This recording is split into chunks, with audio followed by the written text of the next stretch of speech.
안녕하세요. 경기선공유지 시민행동의 김상철입니다. 오늘 다뤄볼 이야기는요. 3월 17일입니다. 3월 17일 화요일에 그 국회 기재위에서 조세특례 제한법 개정안이 통과를 했습니다. 연초부터 정부 차원에서 이제 코로나 대책이라고 해갖고 내놓았던 이제 수많은 세제 혜택 정책들이 이제 패키지로 요 조세특례 제한법 개정안 내용에 들어가 있고요.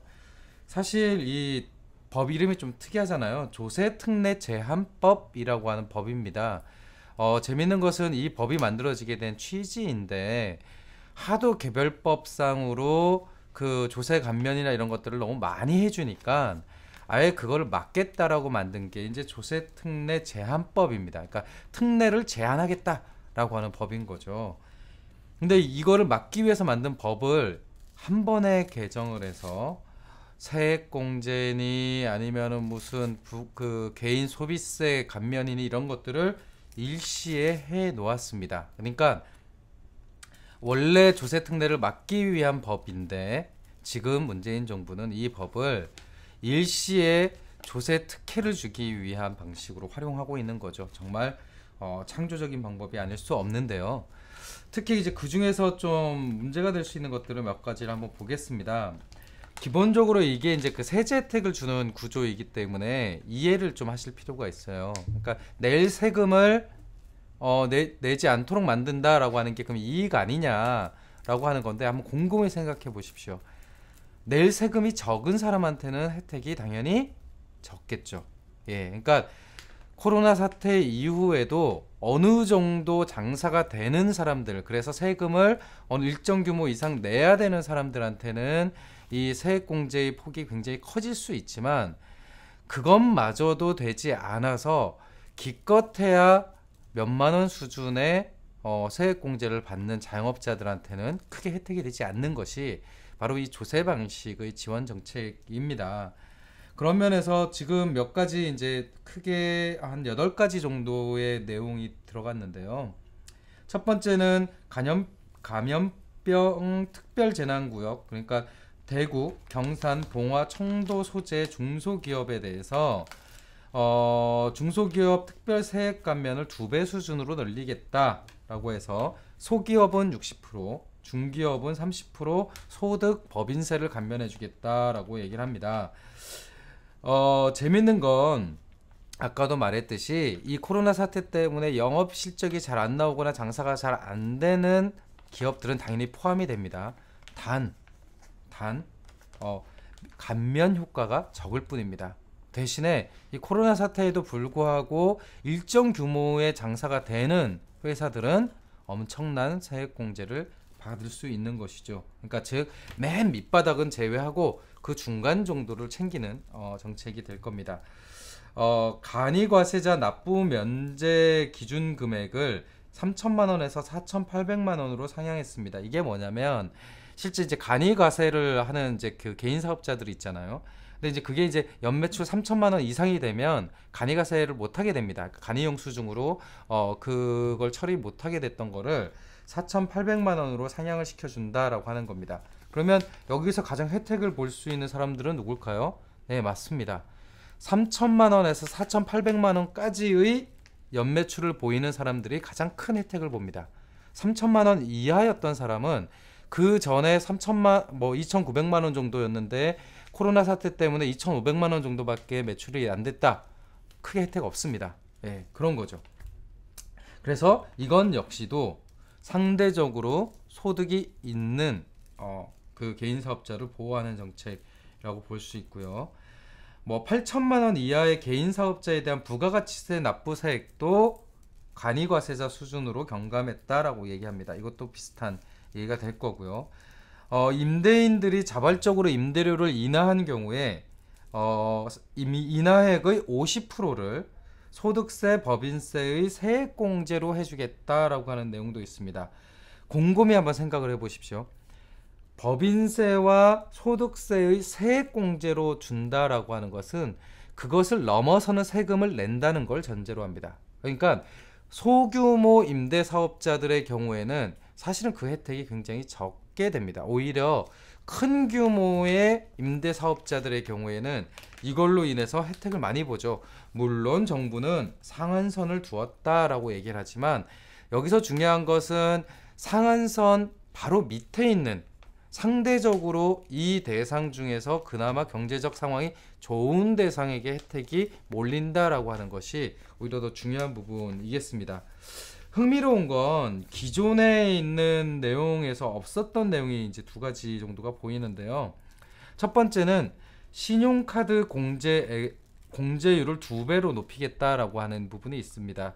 여러분들이 이제 뭐 신용카드를 많이 쓰는 사람은 신용카드 공제해주면 좋지 이렇게 얘기할 수 있는데, 신용카드 공제가 기존에 있는 그 소득 공제 정책 중에서 가장 나쁜 정책으로 그러니까 이야기가 됐습니다. 왜 그러냐면 애초에 이게 만들어진 것 자체가 신용카드, 그러니까 현금 사용 대신에 신용카드 사용을 유도하기 위해서 만든 거거든요.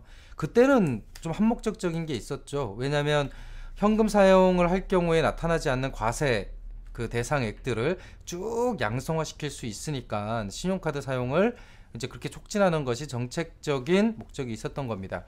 그런데 이미 신용카드 사용률이 7, 80%를 넘어서고 있거든요. 그러니까 더 이상 이제 신용카드 자체를 권장하거나 권고할 이유가 사라진 겁니다. 그리고 상대적으로 신용카드를 통해서 소비액이 많은 사람들은 그만큼 소득이 많은 사람들입니다. 이게 소위 소득 수준의 역진적인 거죠. 그래서 이 부분 때문에 이 신용카드 소득 공제율은 계속 낮아져 있는 것이 기본적인 방향이었는데 또 이 정부가 해내는 거죠. 예, 2배로 높여주는 것으로 이렇게 만들었습니다. 마지막으로 볼 수 있는 것은 기업 지출 확대를 위해서 접대비 손금 산입 산도를 한시적으로 상향시켜 줬다는 겁니다. 그러니까 이게 뭐냐면 기업들한테 접대비 더 쓰라. 그렇게 하면 소상공인들한테 많이 쓰지 않겠냐 이런 얘기인데, 웃기지 말라고 하십시오. 그러니까 기업들의 접대비가 실제로 우리가 보호해야 할 소상공인의 업소를 대상으로 사용하는 거라고 하는 전제가 맞는다면 이거는 혜택이 될 수 있습니다. 하지만 기업들의 웬만한 접대비들의 경우에는요, 소상공인이라고 부를 수 없는 대상들에게 돈이 흘러갑니다. 지금 현재 그 수익 금액을 기준으로 했을 때 500억 이상의 기업의 경우에는 1억 3,500만 원 정도의 기본 그 기업 접대비 기준액에 500억 초과분의 0.03%만 접대비로 사용할 수 있었는데 이걸 0.06%, 즉 2배로 높여준 겁니다. 그러면 이 돈들이 다 어디로 가겠습니까? 이게 지역에 있는 조그마한 소상공인한테 갈 거라고 생각하는 사람은 아마 이 정책을 만든 기재부밖에 없을 거다라고 생각을 합니다. 마지막으로 좀 흥미로운 거를 하나를 말씀을 드리면서 마치겠습니다. 재밌는 게 아까 이제 말씀드린 대로 일반 개인 사업자의 부가가치세 납부세액을 감면해주는 내용이 있었잖아요. 그게 원래 정부 안으로는 연매출 6천만 원 이하의 개인 사업자 대상으로 해서 2년 동안 세제 지원을 한다는 거였습니다. 추계로 따지면 연간 한 4천억 수준에서 2년으로 하면 8천억 수준 정도의 그 세액 공제, 그러니까 세제 지원이 있게 되는 건데, 이거를 오늘 그러니까 17일 날 기재위원회에서 어떻게 바꿨냐면 기준액을 8천만 원 이하로 바꾸고 1년 동안 세제 지원을 해주는 걸로 했습니다. 그렇게 했더니 1년 동안 세금을 받아야 될 거를 받지 않는 돈의 규모가 7,100억 원으로 나타났습니다. 여기서 잘 보십시오. 6천만 원 기준으로 해서 2년 동안 그 개인 사업자의 부가가치세 납부를 경감을 해주면 8천억 정도의 손실이 있을 거다라고 했어. 2년에 8천억. 그런데 이걸 기재위가 기준액을 8천만 원으로 높임으로써 1년에 7,100억 정도의 경감액을 보인다고 했습니다. 그러면 거의 6천만 원 이하한테 1년 동안 혜택을 줄 수 있는 것을 6천만 원에서 8천만 원 사이를 버는 그 개인 사업자를 위해서 쏟아붓는 거죠. 그러니까 국회 기재위가 정말 돈 있는 사람들을 위해서 애를 쓰고 있다라고 볼 수 있습니다. 그러니까 정부에서 발표한 이번 조세 대책의 특징은요. 바로 그 한도액 바로 밑에 있는 그나마 그 대상 중에서 가장 상황이 좋은 사람들에게 모든 혜택이 집중된다라고 하는 것이 특징입니다. 정작 맨 밑바닥에 장사가 되지 않는 사람들에 대한 고려가 전혀 없죠. 또 하나 특기할 만한 것은 실제로 그 근로소득자에 대한 관점이 전혀 부재하다는 것도 또 이번 일의 특징입니다. 딱 하나 있죠. 자동차 사면 개인 소비세를 143만 원 정도 깎아주는 거밖에 없습니다. 그러니까 가난한 사람들이 코로나 사태 때문에 월급 못 받고 가난한 사람들이 자동차를 사면 143만 원 정도 개인 소비세를 깎아주겠다라고 하는 것이 거의 유일한 그 노동자들에 대한 조세 혜택이라고 볼 수 있습니다.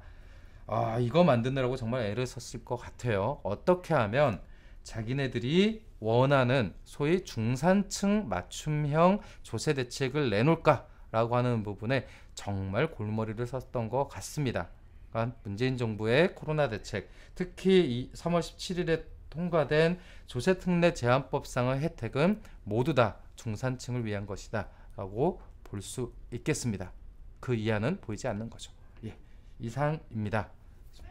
여기는 공덕역 1번 출구에 위치한 경성공지 사무국이었습니다. 감사합니다.